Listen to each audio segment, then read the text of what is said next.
Hello, everyone, and thank you for joining me on this special Linners and Woozers episode. My name is Ricardo Caminelli. I'm joined here with my friend Nick Rosser. How's it going, guys? And today we got a pretty exciting podcast where this one's called the You In or Nuno Out podcast. So much happened over the weekend. We'll go ahead and recap on some of the Premier League scores. We'll go ahead and even talk about Nuno Espirito Santo getting the sack and Tottenham appointing Antonio Conte as the new manager. And this is a pretty packed podcast. Thank you guys for joining us today. Let's see here. Nick, we're going to go ahead and get started with the Premier Leagues. But before I go ahead and round off the scores from the weekend, do you have any words to say to our listeners? I just want to say I'm very disappointed in Liverpool this weekend. We should not be blowing a 2-goal lead to Brighton at home, especially when Manchester City dropped points yet again at home to Newcastle. Or not Newcastle, Crystal Palace, sorry.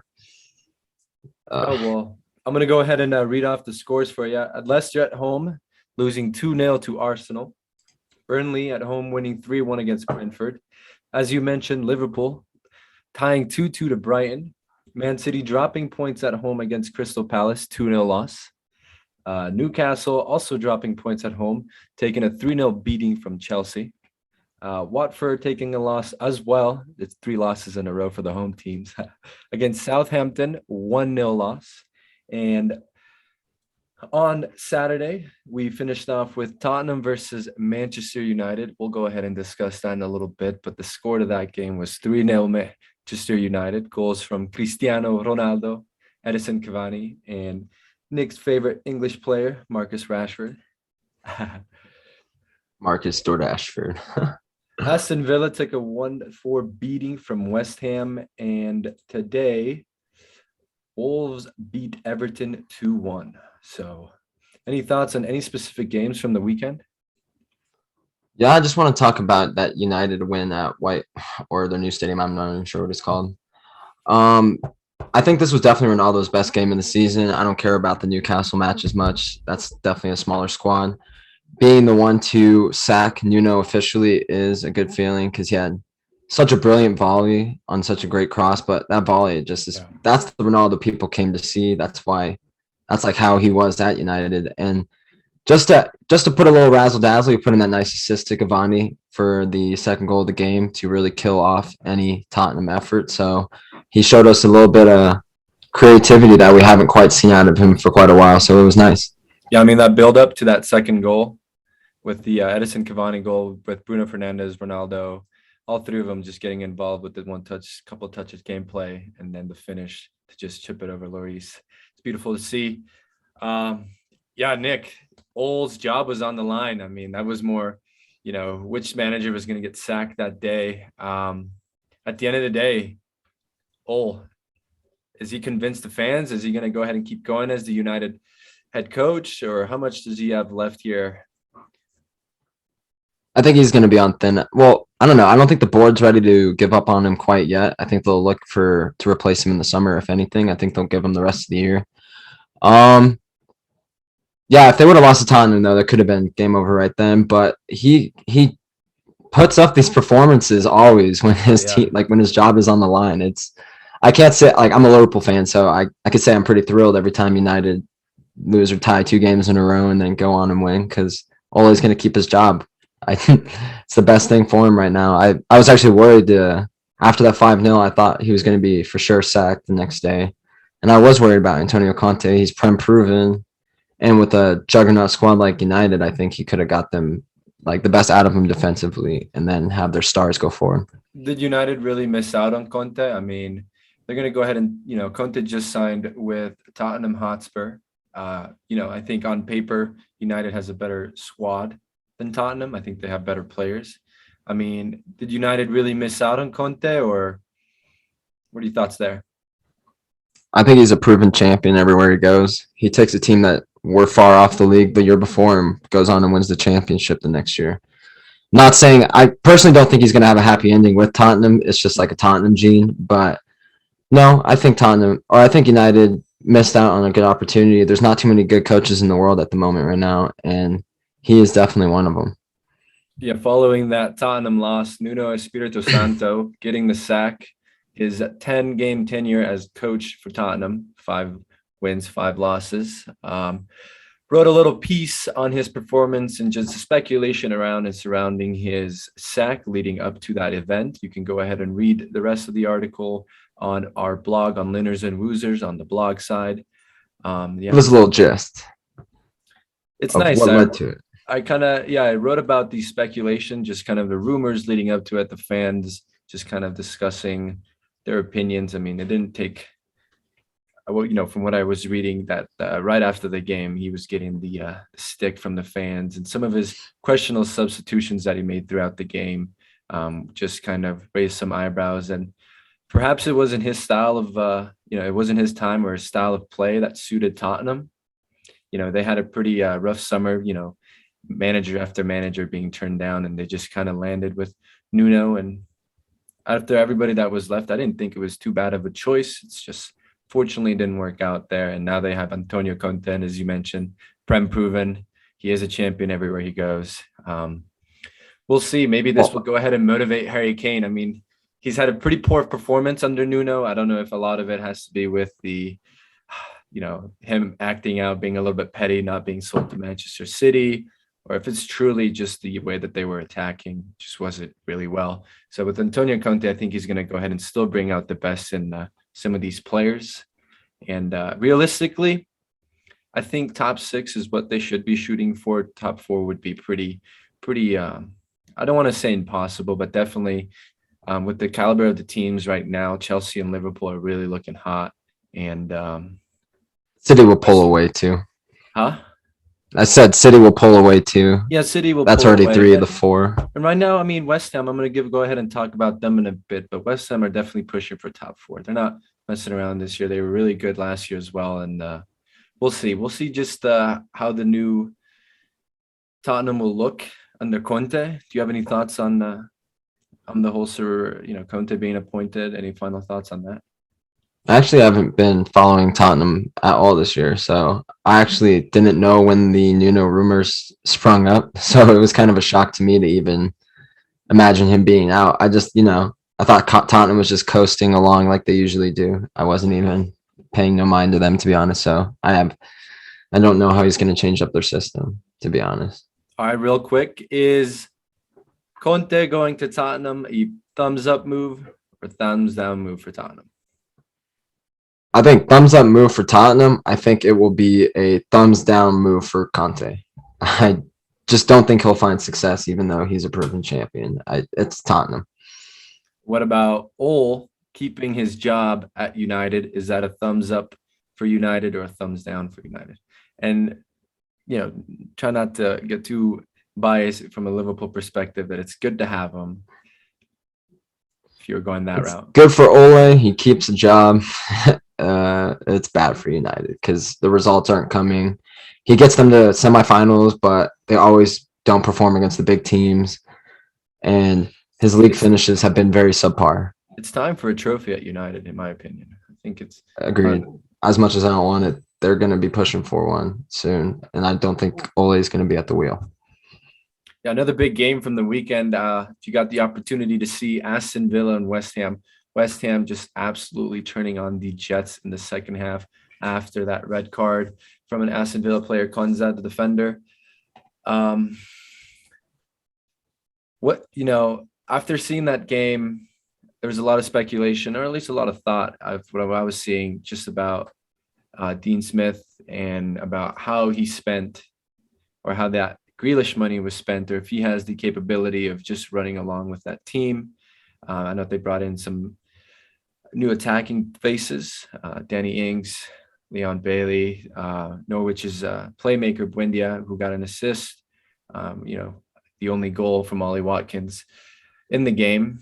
Nick, thoughts on that game? Any thoughts coming?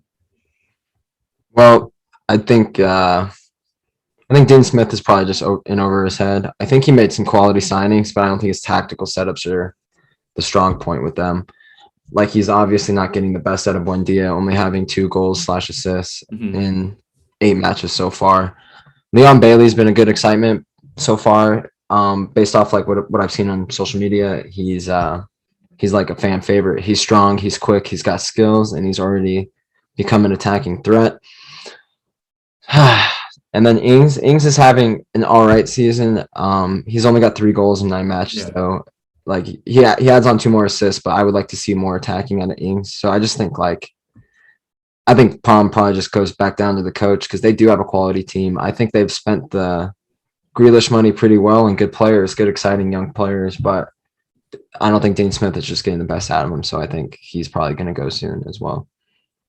Yeah, and I mean, you just brought in all these players, and you got to give them a little bit of time to go ahead and build that chemistry and start clicking. Given that almost a third of the season has already about to come, I don't think that he's the next in line. They're going to replace him anytime soon. I think we're going to see him through Christmas. Honestly, I think want to go ahead and see a little bit more of that Buendia build up play. I want to go ahead and see just a little bit more of how he can show his potential. I know that there was a lot of speculation that he was going to be an Arsenal player. Arsenal had an amazing performance against Leicester over the weekend, just bringing that 2-0 victory and looking really strong off that set piece, Gabriel goal. I just got to see a little bit of that. But on my thoughts, just closing, the Premier League weekend, I thought it was very thrilling, very exciting. The Nuno Espirito Santos news did come out of nowhere. I think a lot of it, the all news was taking the spotlight. Was he really going to go in or out, depending all on this Tottenham game? Ronaldo stepped up to the plate. I think his players, really stepped up and saved his manager's job. And overall, this weekend was definitely one of the more exciting ones to watch. Kind of disappointing performances, for some of the big teams. I'm not going to go ahead and take it away from Brighton. I mean, they did play some exceptional football in the second half. They had some great 15 minutes where they were just pinging the ball around.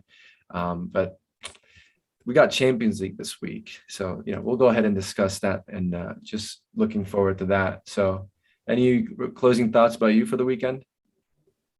I just want to say, I want Aston Villa to do well. I had them predicted pretty high up in the table this season. After that away win to, I believe it was United, then I thought they were going to turn up a little bit. Like they just beat them at Old Trafford, and then after that they go on to lose their next 4 straight, conceding like 7 at home. 7 at home, like that's not good enough. And I really thought they were turning a point there, but this is where I see that Dean Smith failed. Liverpool, I definitely expect better of. I think they'll come back in the Champions League. I think we want a little Anfield revenge on Atletico as well. They'll be tough. So it's just, it was disappointing, but we'll come back stronger. Yeah, we'll move on a little bit. Before we go ahead and discuss Champions League, I just want to go ahead and take a look at what's going on in some of the other leagues and just some facts. Want to go ahead and start by talking about my club right here, AC Milan, coming off a great victory against Roma, 2-1 victory. We are still undefeated in Serie A. So that's been kind of nice. We're up there fighting with Napoli for that top spot. On the contrary, Juventus and Serie A, Nick, thumbs up or thumbs down? Sir, overall, thumbs down. They have the same amount of losses as wins.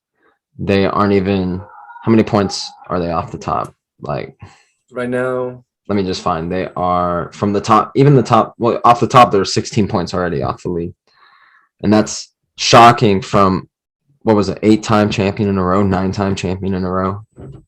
Just right now, it's Allegri as head coach, and I know they have the players. I mean, the up from Dybala, Chiesa, Morata. Those are some of the big names that can go ahead and step up for them. Kulusevski. I think they're losing it in the midfield, just like PSG is right now. I think there's a lackluster, I don't know if Bentancur, Rabiot, even McKinney are stepping up to play. McKinney's stepping up to the plate, but only these garbage time goals where they're already down 2. So I need to see a little more from him.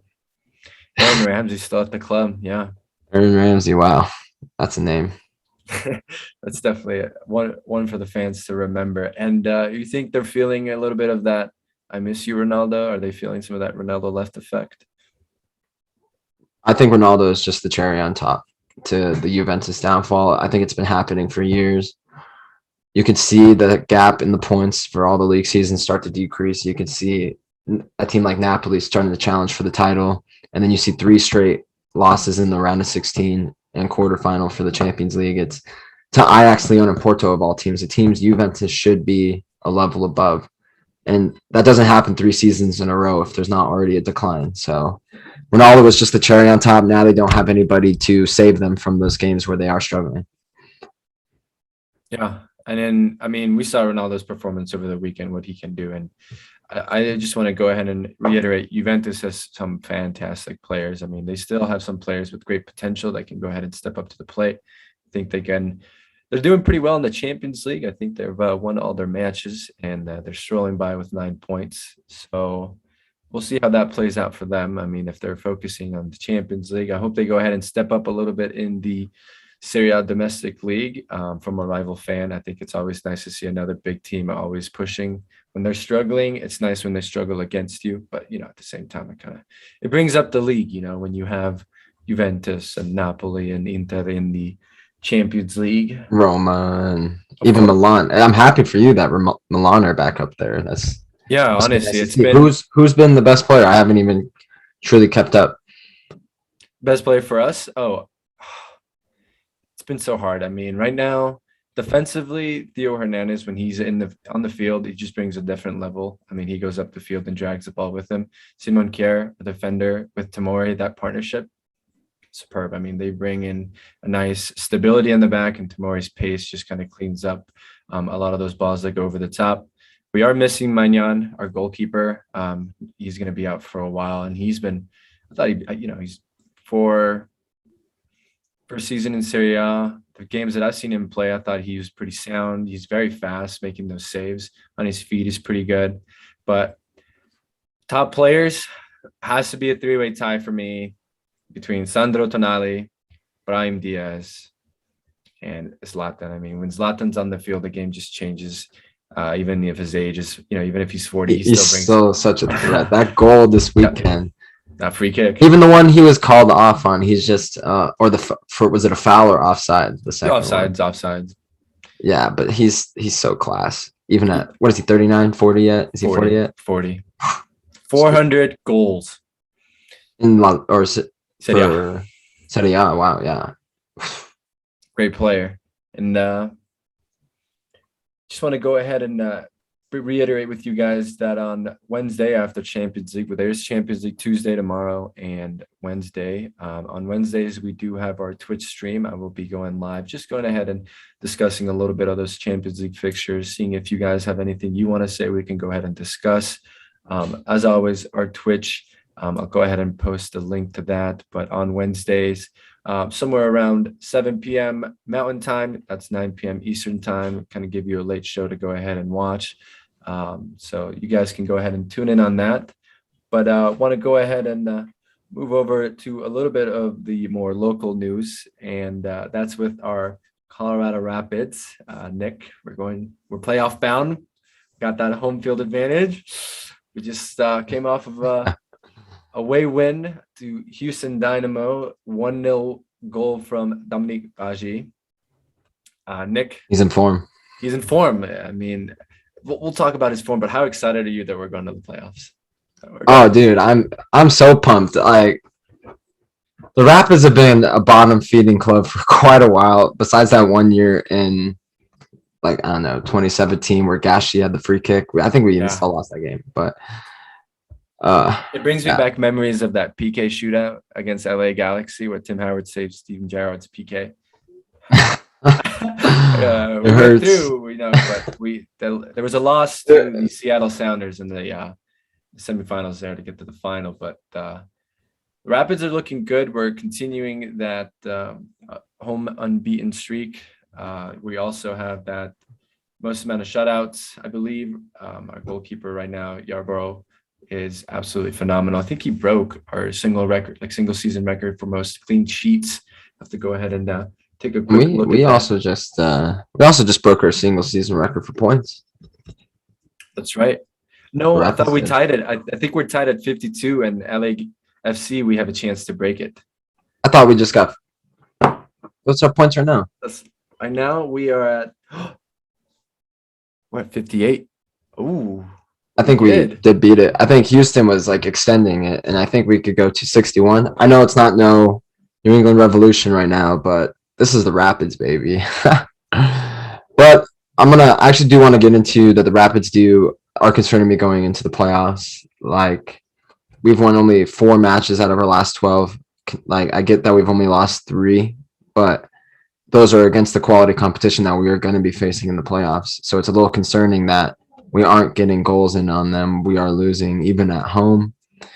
And yeah, it's worrying because that gap where we dropped all those points, that's the difference between getting that CONCACAF Champions League spot. Like we could have been soaring in the West based on Seattle and Sporting KC's form. But now we're sitting in third, likely going to stay at third. And I guess I'm just happy to be in the playoffs, but I just think if you catch any team on the bottom that has any bit of form, then we're going to be in a lot of trouble. Sure, sure. I mean, we're going to go ahead and get the opportunity to go ahead and see our Rapids against LAFC at home. One last league game before the playoffs starts. Hopefully that goes ahead and kind of gives Coach Frazier an idea of what lineup we should go ahead and start playing for the playoffs, or what kind of strategies, or what new tactics we can go ahead and bring. Maybe we'll use that game advantageously. I'll be excited to go ahead and see that. A little bit on Houston Dynamo. I know that we just talked about them losing 1-0 to the Colorado Rapids, but I did see that they got a new GM, Pat. I saw that on Twitter today. I'll go ahead and release a little bit more information on that, obviously, at the end of this video. So you can go ahead and read a little bit into that. From what I saw on social media, it looks like this is a positive move. It looks like for the future of Houston, and maybe this can go ahead and turn around and they can go ahead and start building a team that starts moving up the table, just like the Rapids have. I know that they've had a pretty rough couple of years, Houston. So with that being said, Nick, do you have any closing touches on anything for domestic leagues, anything for the Rapids fans? Who's your top 3 favorites to win the MLS Cup?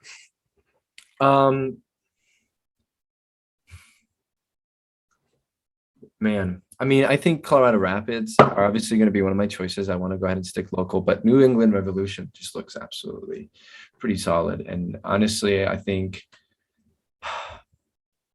third team I have to think of. Seattle. Seattle usually has a pretty good playoff run. Usually that's when they go ahead and find their form and somehow sneak their way into the finals. And depending on who they have healthy. I saw Columbus Crew now. Zardes has the injury, some kind of sprain, his MCL, or some kind of injury that they have to look at there. And I don't know what his time frame was. We discussed maybe it was 1 to 2 or 2 to 4 weeks. See if he's going to be healthy enough just to go ahead and get back for the playoffs. But they'll definitely be missing him, a player that they relied on this season. Who else is looking good going into the playoffs? I don't want to say Sporting Kansas City. I don't want to say that. They're definitely one of them. I'm just not a fan, but I'd probably say it's going through Foxborough in New England on the East.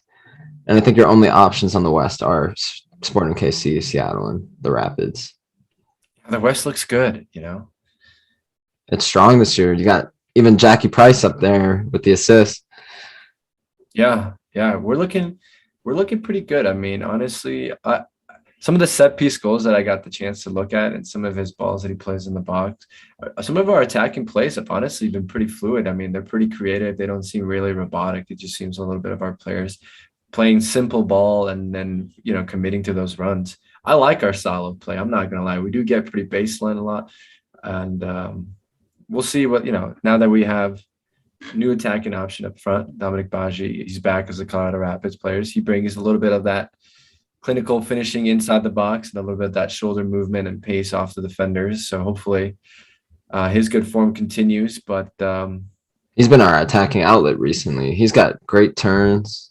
He's got good runs. He's scoring goals. Like, we need Badgie in form. I need to see Cole Bassett score a goal. It's getting there. That Matt Turner save was unreal the other weekend. And then he's hit the woodwork, I don't even know, 6-7 times. So he loves hitting that post, or, you know, a crossbar. I'm not gonna lie.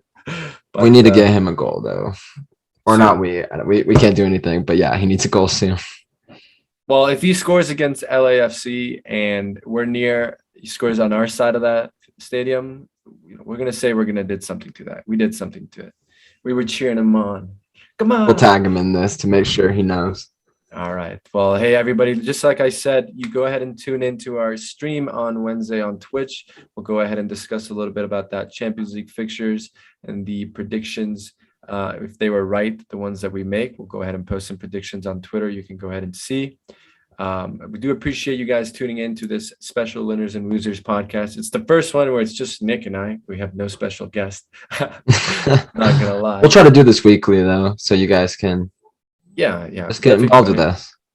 We want to get you guys involved as much as possible. And like on Twitch, it's definitely going to be one of the best ways. And also on Twitter, if you're on Twitter, definitely go ahead and follow us. Go ahead and interact with us on our comment section. And I just want to say thank you guys again for listening to our podcast today. Nick, do you have any closing thoughts?